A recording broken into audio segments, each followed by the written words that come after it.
In this video, we're going to discuss what to do when a drop shot occurs in singles, whether you hit the drop shot or you're running down the drop shot. And make sure you stick around to the end because I'm going to tell you about an upcoming free live Zoom training with me, what I'm calling the best serve lesson you will ever take.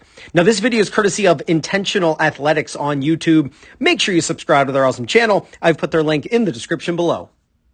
Now, this was a really long point, so we're going to cut straight to the middle of it. That way it's not so long.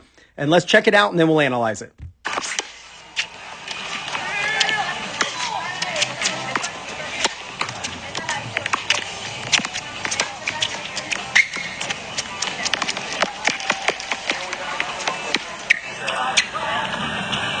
Now, if you, again, have not subscribed to this channel, this is so good. Intentional Athletics, great. Singles and doubles, men's and women's matches, recreational levels, all levels. It's awesome. So here we've got, it seems to be a pretty young player on the other side of the court, a really talented player. And then I've kind of gotten to know who Scott is just even by his technique because I've watched many of these videos and he seems to be in a lot of the videos I've seen. But right here, we've got the player at the top, Simon, and he goes for a drop shot. You can see this right here. He goes for a drop shot. Now, it's interesting that he goes for the drop shot with Scott inside the baseline. One of the things when it comes to a drop shot is you want it to be as far a distance as possible for your opponent to run down that drop shot as possible. So this is why Alcaraz is so successful with his drop shots, because Alcaraz can hit the ball so hard that the opponents end up being really far back behind the baseline. And then it's a really far distance from them way back here for them to run all the way up and get a drop shot. I just think it's interesting, though well executed, that Simon decided to go for a drop shot with Scott inside the baseline. So right here, the drop shot is going to land right about there. Let's see exactly where it lands. Yeah, pretty close to there. It's a really good drop shot, tons of backspin. You can see that Simon cuts down on the ball, puts a lot of backspin on that ball. And Scott does a really good job of running forward toward this shot. Now, you may already see something that Simon, it may be due to his inexperience as a player, right? He's young. He's obviously has a lot more to improve upon, which is really exciting for him because he's already a really talented and good player, and he's only going to get better from here. But with Scott being this close to the net and Simon still at the baseline, this leaves the best strategy possible, which is a drop shot off of a drop shot. And then Simon is unable to run down this ball.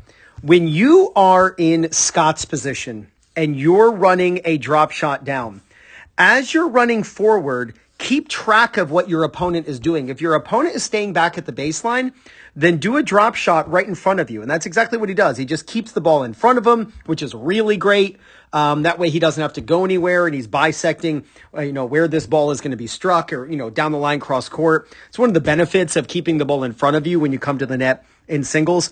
And if your opponent does come forward, then you can kind of fool your opponent. You could almost look like this, right? So it kind of looks like he's going to drop it, and then you can push it deep into a corner if your opponent starts to creep in. Now, with Simon, we want him coming forward. We don't want it from, Simon, you watch this. I don't want you to stay back at the baseline when you hit such a great drop shot. When you hit a successful drop shot, you want to follow it up. Think of the 60-foot line. See this line right here, Simon? This 60-foot line, you have one on the other side, which is like right about there. You should run up to there and then split step. And this way, if your opponent decides to go for the dropper, you can get it. If they do decide to push it deep, you at least have a chance to cut that ball off. I don't want you staying behind the baseline because it just makes you susceptible to this drop shot right here. But Scott, really well done. Loved it. I will say this. I actually thought that Simon could have run down this ball. Just looking at it here, like as this ball begins to drop a second time or land a second time, you can kind of see that Simon pulls up a little bit. So Simon, give it your all. I'm willing to bet if you would have been running as fast as you possibly can, and then you really stretched out at the end, you might have had a chance, who knows, to even pop the ball up over Scott's head. So give it your all. You never know what could happen. You might even win the point.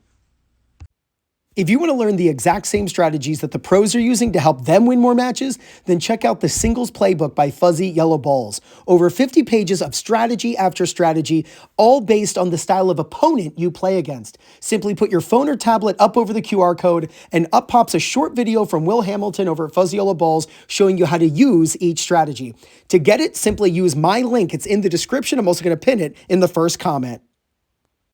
And if you're looking for people in your local area to play matches against or practice with, maybe you want to find a local league at your level, or you want to find a coach who's close to you who can help you with your game, then use my link for PlayYourCourt. And it's playyourcourt.com/2minutetennis. When you use my link to sign up, you get 50% off.